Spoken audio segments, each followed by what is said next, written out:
Esta es la tercera entrega que estamos haciendo en relación al tema que nos ocupa. Creemos que hemos puesto alguna pequeña base. Es un camino largo. Tenemos que hablar de cosas bien delicadas. Y por eso sigo insistiendo en el tema, lo que está por venir. En profecía,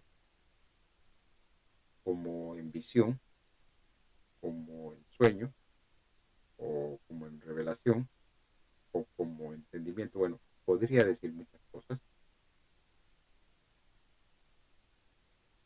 Uno debe estar claro, debe estar, diría yo, en consonancia, debe estandarizar criterio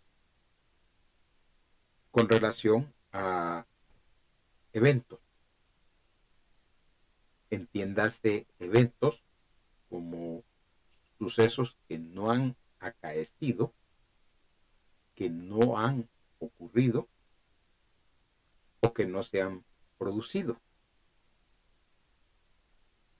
El problema estructural que enfrentamos, aquellos que tratamos de estudiar un poco de profecía, de entender un poco la visión, de entender un poco la revelación o en el entendimiento de los tiempos o la comprensión de los tiempos, es que la base en la que se edificó lo que hoy se tiene como enseñanza, como doctrina, como escatología, bueno, use el término que le parezca, es que tenemos una mala base. ¿Y por qué una mala base? Porque se han agarrado algunos principios, algunos símbolos, algunos iconos, bueno, podría seguir diciendo más, y se han o mal interpretado, descontextualizados, desubicados o se han vuelto incomprendidos. Y eso ha generado lo que siempre nosotros hemos sostenido, una especie de confusión religiosa, a tal punto que existen escuelas religiosas con distintos puntos o perspectivas con relación a lo que sería, por decirlo, el fin de los tiempos, eventos del porvenir, el futuro, el desarrollo de determinadas cosas. Bueno, no sé qué más decir, pero podría seguir diciéndolo, y ese no sería el sentido. El sentido es que en nuestra estructura que estamos montando, hemos dejado bien establecido de una manera peculiar, particular, que estamos haciendo un gran esfuerzo por ver más allá de lo evidente. ¿Por qué debe verse más allá de lo evidente? O sea, esto tiene una lógica. Y se aplican algunas lógicas, como la lógica de las cosas, por ejemplo, que también tenemos podcasts que hablan sobre ese tema, pero también tenemos que aprender a usar la lógica de la profecía, la lógica de la visión, la lógica de la revelación, la lógica de los comprendidos en los tiempos, la lógica de los entendidos. Bueno, podría mencionar un sinnúmero de lógicas que están obligados a aquellos que estudian este tipo de temas a conocer, a entender, a saber y a tenerlas. Porque en la actualidad hay mucha gente que se llena la boca, o como se dice en el argot, son sabios de su propia opinión. Y esta sabiduría de su propia opinión ha llevado a que tengan una gran cantidad de criterios, y que se hable de un montón de instituciones que hasta se las han elaborado ellos mismos. A tal punto que tienen ganadores y perdedores, en algunos casos de símbolos o de íconos proféticos. Entonces, se enfrenta uno a un problema bastante derivado, complejo, de que los íconos y los símbolos se confunden en un remolino o en un, diría yo, ¿cómo se llama? Laberinto, y se empiezan a decir cosas que son sacadas de los cabellos, por no decir locura, por no decir, ¿cómo se llama? Falsedad. Bueno, podríamos decir más cosas. Y ese no sería el sentido. Asimismo, también se debe entender que la idea de hablar de este tema en particular, de lo que está por venir, es que debemos saber lo que nadie sabe,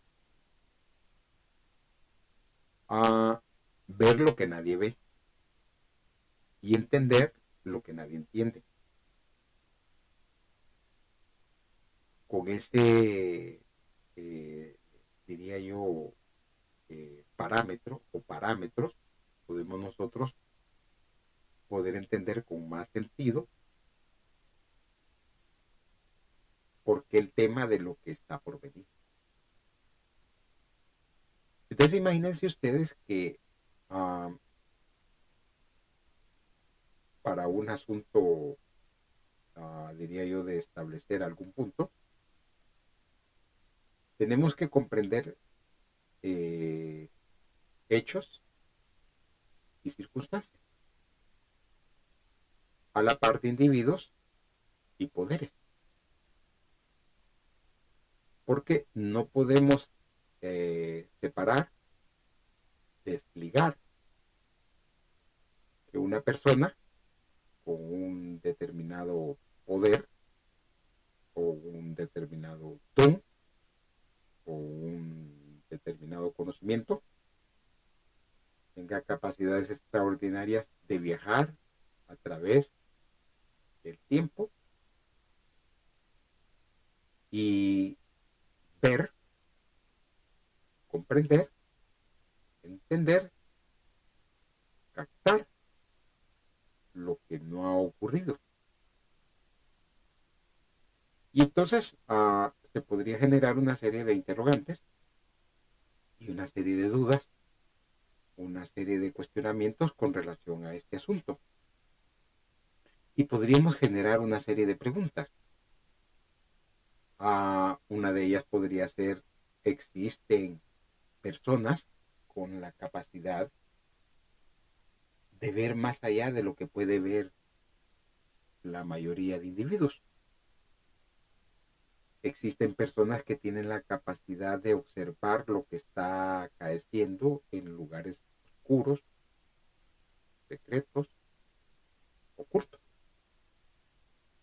¿Podría saber alguien si en un determinado tiempo hacia adelante, hacia el futuro, va a acaecer o se va a dar o va a ocurrir algo?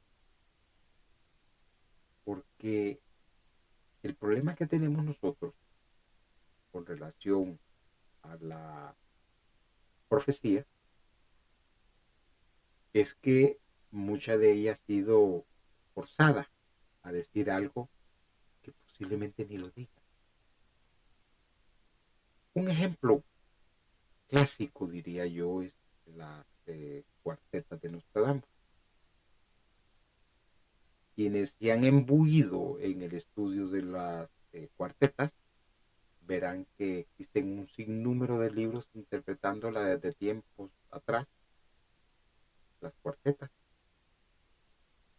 y verá que se le han puesto un sinnúmero de supuestos significados pero que no aciertan, sino que es lo más fácil que hacen estos individuos o personajes o caracteres con relación a Nostradamus.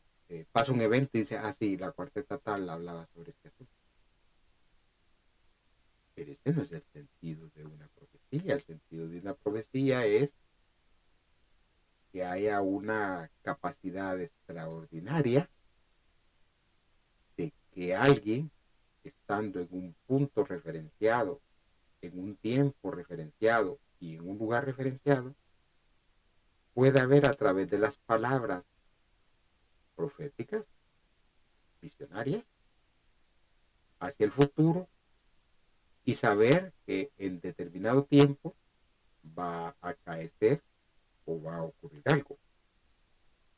Pero si ustedes se fijan, eso no es lo que pasa, no es lo que ocurre, sino que todo se asocia a que acontece algo. Ah, sí, estaba escrito en tal lado.